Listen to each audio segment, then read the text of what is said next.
I want to give you just a couple examples of how we personalize philanthropy, because I really do feel like iView and DonorsChoose.org are kindred spirits, and that we are both showing the power of personalization and unlocking new possibilities and new markets through our personalization.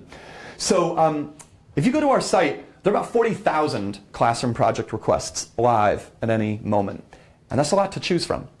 So we encourage our donors to express a really personal passion and look at the projects that match. I'll give you one anecdote to illustrate how this can work. A writer for Fortune magazine was once doing a story on Kiva, and DonorsChoose.org is the two websites that Fortune thought were going to change philanthropy. And when I was done talking with the reporter, he seemed decently impressed by our site, but he said that his personal passion was saving the salmon in the Pacific Northwest, which is a nice way of saying education wasn't quite his thing. He would not be donating on our site.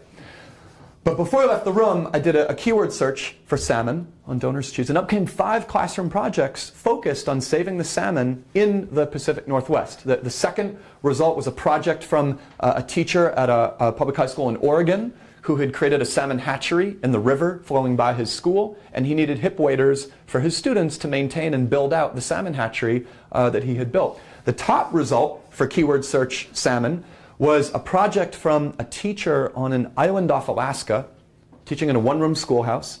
She wrote in her project essay that she was 45 minutes away from the nearest store by airplane, and all of her students are native Alaskans, and they had recorded their parents' folk tales about salmon, done research on salmon, and wanted to share that work with the outside world, for which they needed a printer and a scanner. So here was this Fortune writer who had a passion for salmon and 5 projects to choose from, and as a result, that salmon hatchery in Oregon is now well maintained because students have the hip waders they need to maintain it. And here's what's important. When that guy did a keyword search for salmon and ended up supporting that Oregon salmon hatchery project, we recorded the fact that he's passionate about salmon. And we will not subsequently email market to him about educational inequity, the cause. We won't even market to him classroom projects that are near him primarily. We will let him know whenever there is a new project up on our site that is focused on salmon.